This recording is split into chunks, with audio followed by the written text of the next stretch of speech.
Welcome to the deep dive. We are really thrilled you're joining us today because looking at the stack of sources you sent over, we're about to unpack something that, well, it kind of completely flips the script on modern entrepreneurship. It really does. I mean, it's a completely different way to look at business. Right. Because, we tend to think of buildings, like our homes, local architecture, whatever, as these entirely static things. Mm. The idea is you pour the concrete, you build the house, and it just sits there like it's frozen in time. Yeah, it's this illusion of permanence. We look at a driveway or a patio, and we just assume it's completely unchanging, like some sort of suburban monument or something. But the truth, and this was hidden right there in your research, is that the moment the cement dries, it actually starts disappearing. Not structurally, obviously, but visually. Visually, yes. There's this like slow motion invasion of dirt, algae, vehicle exhaust, just the general grime of daily life. And it happens so incredibly slowly, so incrementally, that we literally walk over it every single day and don't even notice the gray creeping in. We really do become completely blind to the gradual decay of our own environments. The baseline just, it shifts day by day, year by year, until the original state of the property is entirely forgotten. Wow, yeah. And that blindness is exactly what we are stripping away in today's discussion, because today we're looking at a brilliant blueprint of micro-entrepreneurship that capitalizes on that exact illusion. It's a fascinating model to dig into. It really is. We are zooming in on local service businesses, focusing specifically on a Northern California operation called Royal Driveway Cleaning. And, our mission today isn't just to talk about spraying down patios. Right. It's much bigger than that. Exactly. It's to uncover why these simple, decidedly unglamorous service businesses represent some of the absolute smartest entrepreneurial opportunities out there, and how they play brilliantly on the psychology of perceived value. Yeah, it really operates as a masterclass in behavioral economics, hiding in plain sight. Or, well, in this case, hiding under a layer of dirt. Hiding under the dirt, yeah. So before we look at the specific business model of Royal Driveway Cleaning, we kind of have to talk about the absolute phenomenon of the service itself. Oh, the service is a phenomenon all on its own. Right. I mean, we live in an era where everyone seems obsessed with building, like, the next massive tech startup or some complicated software as a service platform. Yet, have you ever fallen down the rabbit hole of those pressure washing videos on the internet? Oh, absolutely. The compilations of people just cleaning things. Yeah. The appeal is completely hypnotic. It is. These videos go massively viral. Millions of views. You see a rotating nozzle slowly moving across what looks like a dark gray driveway, and behind it, this stark, bright white concrete is revealed. It's like a magic eraser. It really is. Yeah. And what's wild, based on the material you shared with us, is that concrete gets surprisingly dirty over time without us noticing because it's porous, like it traps everything. Yeah. So when you finally see the contrast, it is just incredibly satisfying to watch.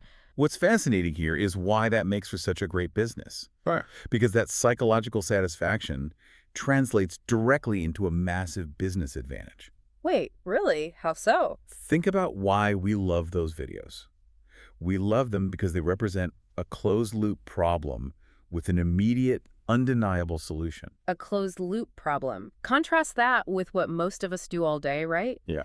In modern knowledge work, it feels a bit like pushing a boulder up a hill. Exactly. We send emails, we attend endless strategy meetings. We chip away at these massive, amorphous long-term goals, but the visual win is incredibly delayed. I mean, sometimes it takes months to see if a project actually worked. And even then, the success is often abstract. But a simple service business like pressure washing offers a direct, highly visible output. You start with a dirty surface, you apply the mechanical surface, and you end with a clean surface. So it provides immediate geometric progress. Immediate. The customer sees it instantly. There's no debating the deliverables. You don't have to put together a PowerPoint presentation to prove you cleaned the driveway. Thank goodness for that. Which means the barrier to entry from a sales perspective is beautifully clear. If you're building a tech startup, you have to convince the customer that your algorithm is like 2% more efficient than the competitor's algorithm. Right. And that requires immense translation and education. Yeah. But with a micro business focused on a visual service, the value proposition is entirely visceral. They walk outside, they see the bright concrete, and the transaction feels immediately validated. Okay, let's unpack this, though, because I want to challenge that premise a bit. Sure, go for it. I mean, it's satisfying to watch, absolutely. We've established that the psychological hit is real. But how does that visual satisfaction translate into actual economic value? That's a great question. Let's say I'm looking at a house that was built 20 years ago. Does just washing the driveway really move the needle financially? If the house itself is old, does a clean slab of concrete change anything? To answer that, we have to look at how human beings process visual information. Specifically, a cognitive shortcut called the halo effect. Ah, the halo effect. Meaning, if one specific trait of something is good, our brains automatically assume all the other traits are good. That is the core of it, yeah. The driveway is essentially the visual anchor of a property. Think of it as the red carpet to the home. It occupies a massive percentage of your visual field when you pull up to the curb. Right, it's the first thing you see. Exactly. So when that driveway is pristine and bright, the brain subconsciously applies that level of care and cleanliness to the rest of the property. Oh, wow.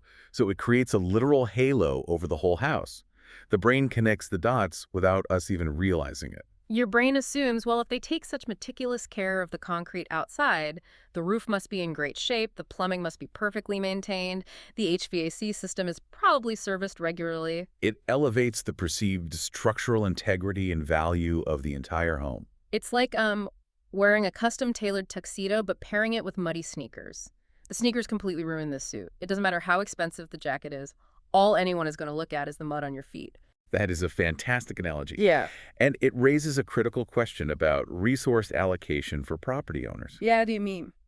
Well, if you want to increase the value of a home, you could renovate the kitchen for $40,000. You could paint the exterior for $10,000.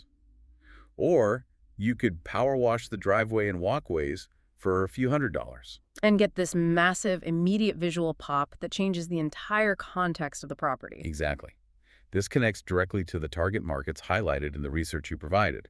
It explains why this simple service is fiercely utilized by homeowners, by landlords, and especially by real estate agents trying to sell homes. Because real estate agents understand the psychology of curb appeal better than anyone on the planet. Oh, 100%. They operate on the principle that a buyer makes a subconscious decision about a house within the first 7 seconds of pulling up to the curb. 7 seconds.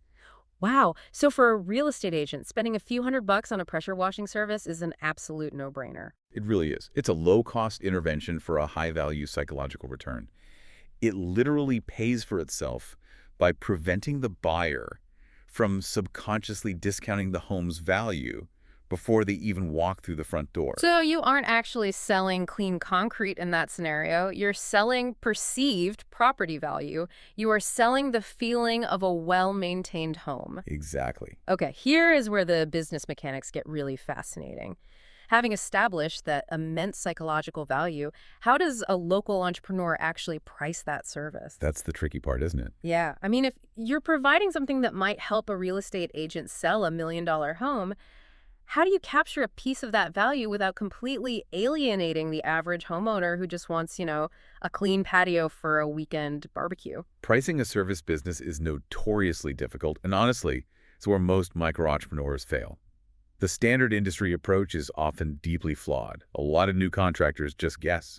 Or they throw out a flat fee based on what they think the customer's income level is. Which is wild. Looking at Royal Driveway Cleaning's specific numbers from your case study, they don't do flat fees at all. They charge an incredibly specific and honestly very affordable rate of exactly 31 cents per square foot. 31 cents. Very precise. Right. And then extra discounts kick in for jobs that are over 1,500 square feet. Why price by the square foot rather than just pulling up and saying, hey, it's going to be $300 to do your driveway? The brilliance of the per square foot model comes down to cognitive ease and overcoming consumer skepticism. Think about the traditional contractor experience. A guy pulls up in a truck, looks at your house, looks at the car parked in your garage, scratches his chin and says, that'll be $300. As a homeowner, your immediate thought is, am I getting the nice neighborhood tax? We've all felt that panic. Like, did he just quote me $300 because he saw a BMW in the driveway and he quoted the guy down the street $200? Exactly. A flat fee feels arbitrary, and anything arbitrary breeds distrust.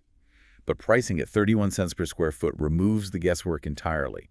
It shifts the dynamic from a tense negotiation to a simple mathematical calculation. It's totally transparent. The math is just the math. If my driveway is 1,000 square feet, it's $310. There is no mystery markup. And paradoxically, Even though it's a rigid mathematical formula, it makes the service feel highly customized to the consumer. The homeowner knows they're only paying for exactly what they own, down to the inch. That builds immediate trust, right? Because the pricing mechanism is entirely visible. Yes. Furthermore, flat rates often ruin service businesses because the contractor underestimates the size of the job. When they realize they're losing money on the flat fee, they rush the work, the quality drops, and the customer is unhappy. That makes total sense. Let's talk about the second half of that pricing structure, though, because I am genuinely stuck on the math here. They offer a volume discount for jobs over 1,500 square feet. Right, the volume discount. Yeah, if I'm the business owner, why would I devalue my own sweat equity just because a driveway is big? Labor is labor. Why would I charge less per square foot just because I'm doing more square feet? To understand that, we have to look at customer acquisition cost, or CAC, and the hidden expenses of a mobile service business. Okay, break that down for me. The most expensive and time-consuming part of a business like this isn't the water or the time spent pulling the trigger on the washer. It's acquiring the customer, loading the truck, sitting in Northern California traffic to get to the house, shaking hands with the client, and setting up the heavy equipment. So the operational overhead is front-loaded. Entirely. Once the rig is running and the hoses are unrolled, the marginal cost of cleaning an extra 500 square feet is incredibly low. It might only take an extra 20 minutes and cost a few pennies in gas and water. Oh, wow. So the volume discount over 1,500 square feet acts as a psychological trigger for the homeowner. Yes. It incentivizes the homeowner to look around their property. They might think, well, the driveway is only 1,000 square feet, but if I have them do the back patio, the front walkways, and the pool deck, I hit the discount tier. That is brilliantly subversive. It effectively upsells the client without any high-pressure sales tactics. Precisely. The business owner doesn't have to awkwardly knock on the door midway through the job and ask if they want the patio done. The customer is upselling themselves just to unlock the better rate. And the business owner gets a much larger ticket size for a single trip, meaning they don't have to pack up and drive to a second location to make their daily revenue goal. It maximizes the profit margin for the day while making the customer feel like they won a negotiation. Sure. It is a perfect alignment of incentives created entirely by a transparent strategic pricing structure. Okay, so smart pricing gets clients in the door. It makes the transaction frictionless and objective. But for a local blue-collar business in Northern California, long-term survival relies on more than just a clever spreadsheet, right?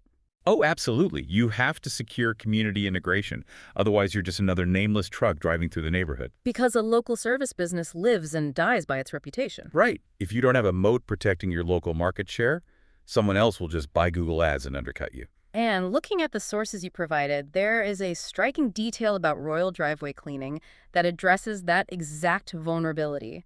They offer a flat 10% discount to a very specific, extensive list of community pillars. Yes, this part is brilliant. We're talking about veterans, active military, police, firefighters, EMTs, doctors, nurses, and school teachers. If we connect this to the bigger picture, this is a phenomenal example of affinity marketing.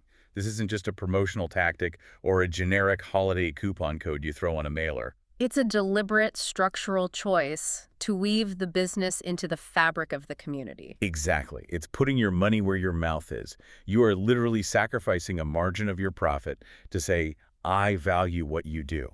By supporting the people who literally form the backbone of the local area, the people keeping the town safe, healthy, and educated, the business builds a foundation of goodwill that no traditional advertising budget can compete with. Let's unpack the network effect of those specific professions, too. Think about teachers, nurses, and firefighters. These are people deeply embedded in the community. They talk to each other in the break room. They talk to parents, to patients, to other civil servants. They operate as highly trusted nodes in a local network. Let's compare this to a Facebook ad. If you see a sponsored post for a pressure washing company, your guard is instantly up. You assume they are overcharging to pay for the ad. Right. But when a teacher sits in the faculty lounge and tells another teacher, hey, this local company did an amazing job bringing my patio back to life, and they gave me a discount just because I'm a teacher, that recommendation carries an enormous amount of weight. It completely bypasses all the inherent skepticism we usually have toward local contractors. It's essentially a localized influencer campaign, but with a nearly 100% conversion rate because it's based on authentic relationships. And it lowers the customer acquisition cost to near zero for those referrals, right? Plus, it drastically increases the lifetime value of the customer. It creates a trust economy. In a world where we're constantly bombarded by faceless, massive corporate franchises, seeing a micro business anchor itself in the community like that makes you want to root for them. You want to hire the guy who supports the local fire department over some nameless national franchise that just drops flyers on your lawn. It creates intense loyalty. And in any service industry, customer loyalty and recurring word-of-mouth referrals are the ultimate impenetrable moat against competition. It really is incredible how many layers there are to something that seems, on the absolute surface, as simple as washing dirt off concrete. It's deceivingly complex. Yeah. We started out talking about the viral visual satisfaction of blasting grime off a driveway, but when you really synthesize the journey of this case study you sent us, the mechanics underneath are so much deeper. It operates as a perfect entrepreneurial ecosystem when you break down the component parts. It really does. You have a simple, visually undeniable service that leverages the visceral psychology of curb appeal and the halo effect. Right. You pair that with a transparent, objective, per square foot pricing model that removes buyer friction, builds trust, and naturally encourages self-upselling. Mm-hmm. And then you anchor the entire operation in genuine community values through affinity marketing, creating a powerful, self-sustaining engine for word-of-mouth growth. It is a brilliant blueprint. It is. And as a final factual takeaway from the material today, if you are a listener who lives locally in Northern California, you can actually see the specific business model in action.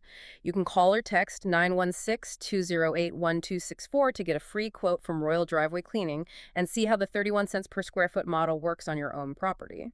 As we wrap up this deep dive, I think there is a broader, almost philosophical application to take away from all of this. Oh, I'd love to hear. We've talked extensively today about how a clean driveway, a simple visual intervention, completely shifts the perceived value of an entire home. Right. It raises a really compelling question. If a task as simple as washing concrete can fundamentally shift the psychological and financial value of a property, what other invisible layers of grime or neglect